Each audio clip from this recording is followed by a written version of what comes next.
Welcome to Upskill Your Parenting. This is a parent video series, and this video is on school readiness and the math developmental area. Couple things before we get going on this. For the information that is provided to you in this video is from a couple different websites. We have an NACCE one on there and Empowered Parents, and then reference to goal objectives, specifically at Cultivate. That is the objectives that we use in assessment. Let's talk a little bit about math development and what that means.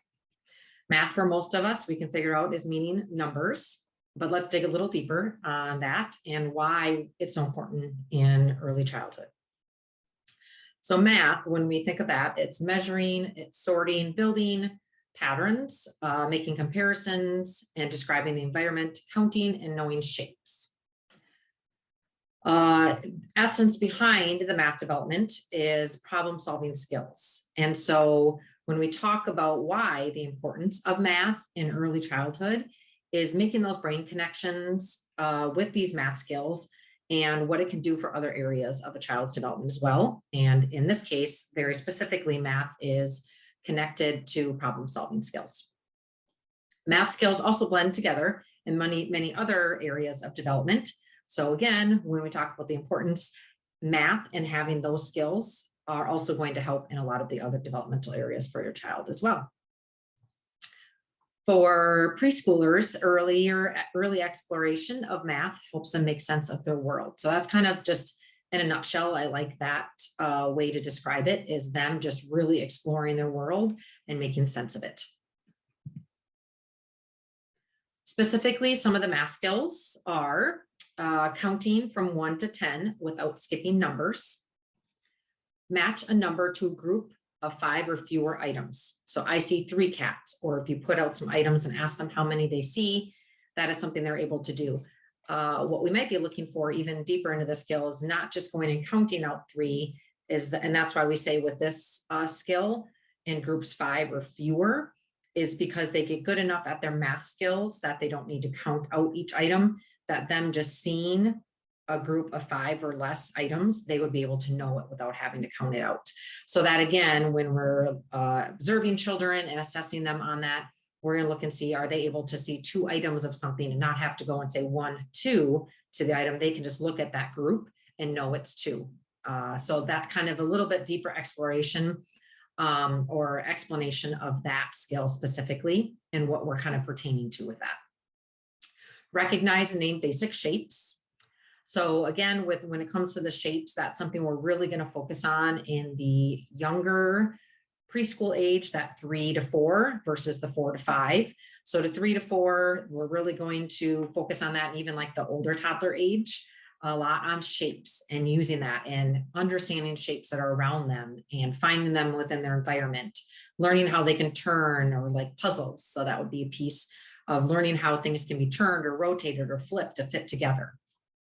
And then of course, as they get more to the 4 to 5-year-old range and right before kindergarten, looking at that skills, we really want to make sure those basic shapes are in place and understanding them, and not only knowing the name of them, but understanding how they work or might fit together, or seeing them within other objects as well, and kind of breaking that object down according to shapes. And then we're going to also look at understanding more than or less than. So in early childhood, when we're looking at that preschool and what math should look like for kindergarten readiness, is they don't necessarily need to be adding or subtracting. That would be a big one. Some kids might be at that developmental milestone where they are doing that, which is fine. But as far as your expectation, should not be adding or subtracting at this point.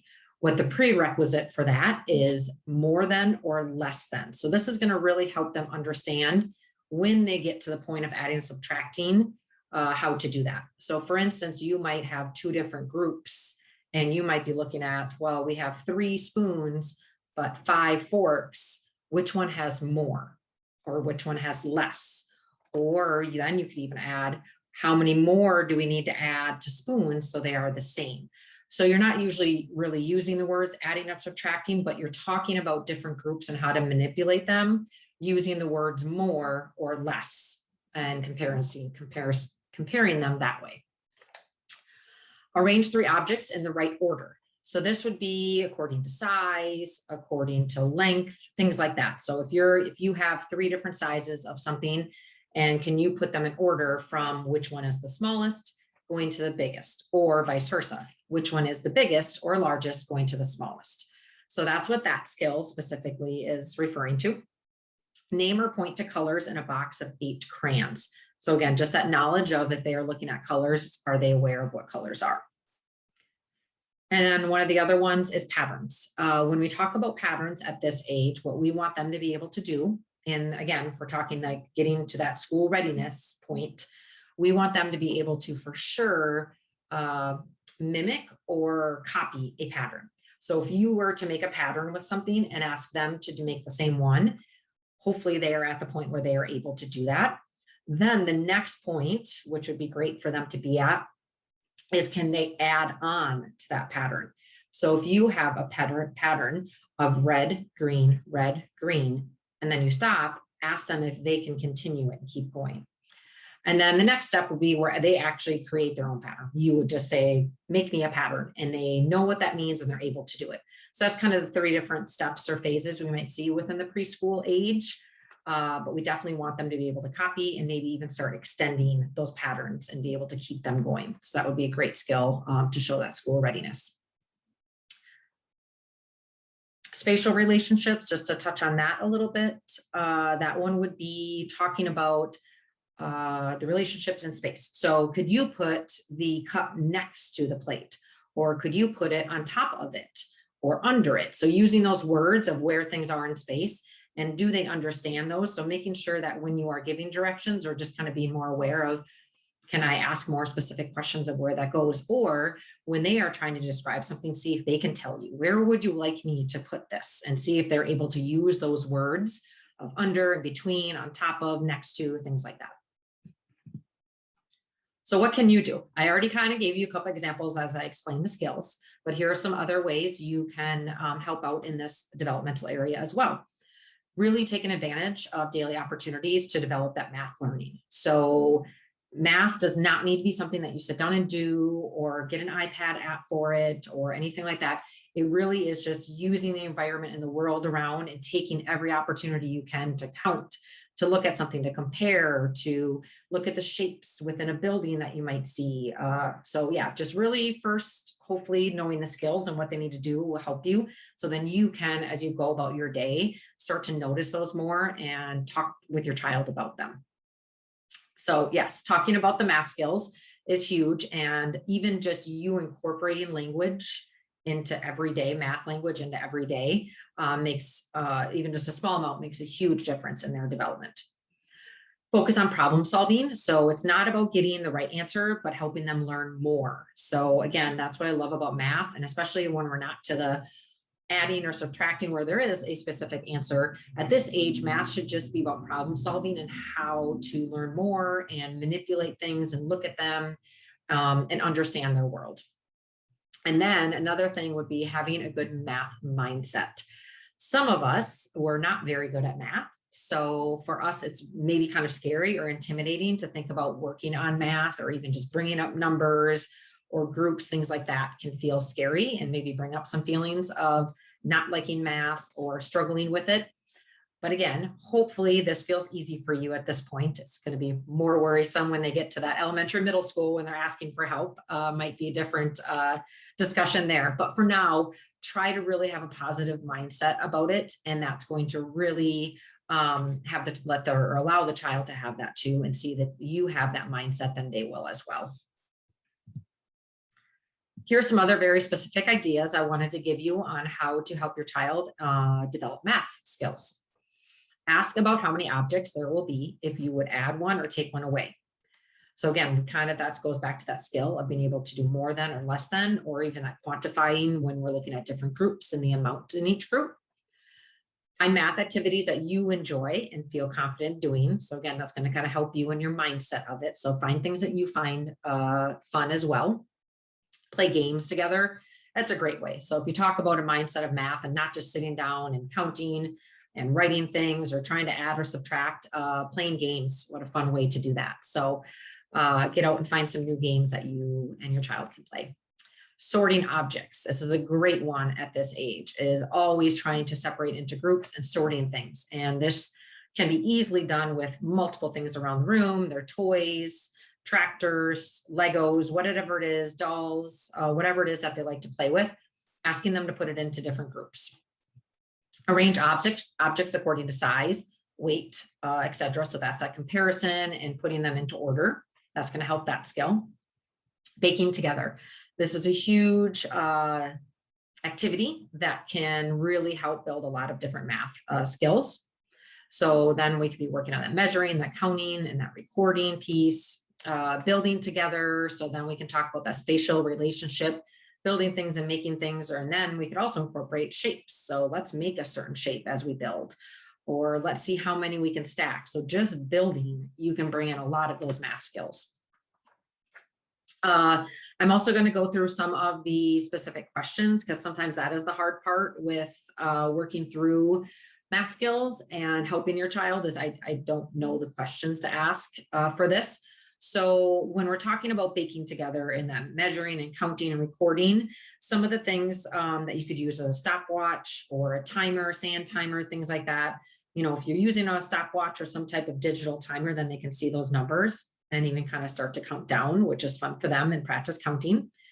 We could count, other things that you could count is jumping jacks, push-ups. How many times can you kick the soccer ball or bounce the ball or throw the ball back and forth? So anything you're doing that is more than one time, counting it out, walking up steps. So some of the questions you could ask are, how far can you throw a ball? Take a guess and then throw the ball as far as you can and then measure the distance. How many jumping jacks can you do in a minute? Let's try it. So then you're bringing out that stopwatch and having them count that. How many times can you jump rope or bounce a ball without missing? Count and see. Some other things, again, when we're talking about building together, you could ask, how high can you build that stack of Legos? So there's that counting or measuring. So if you get the Legos as high as you can, then you can measure it. How many Legos do you need to stack to reach as high as the coffee table or as high as whatever? So we're looking at comparison and trying to get the same and incorporating that word. And then we're going to measure how high that is. Can you make a square, a rectangle, or any other shapes, and talking about the shapes and whatever they created. The next idea is plan dinner or party. So some of the questions you could ask while you're doing this activity is, how many plates, napkins, or forks do we need for dinner? If you're inviting 10 or more guests to a party and the plates come in 8 in a pack, how many packs are we going to need? So you can talk about that as well in the different groups. If we buy that many, how many would be left over? So again, you're not saying let's add this or subtract that, but it's working on that skill of different groups and that prerequisite. If you're not planning a party in the near future or a dinner, get creative. Why not host a tea party for your child's favorite stuffed animals? So it'd be kind of fun too if they want to host it for their stuffed animals or their superheroes, whatever it would be. So just remember that there are plenty of other ways to keep kids thinking about math, board games, stickers, stargazing, just to name a few. The important thing is to just encourage your child to see the numbers are all around them and to keep things fun. This is how we'll raise a next generation that thinks math is pretty cool. So lastly, to finish up, a few more ideas here is playing some games. I did list a few different specific ideas if you needed some ideas of different board games. So anything with dice is really good because they're counting those dots. Hoot Hoot Howl, Candyland, Hi Ho Cheerio, Pete the Cat, Cupcake Party, and Dominoes. So those are just to name a few of the real popular ones that would be age appropriate for preschoolers. Muffin tin math fun.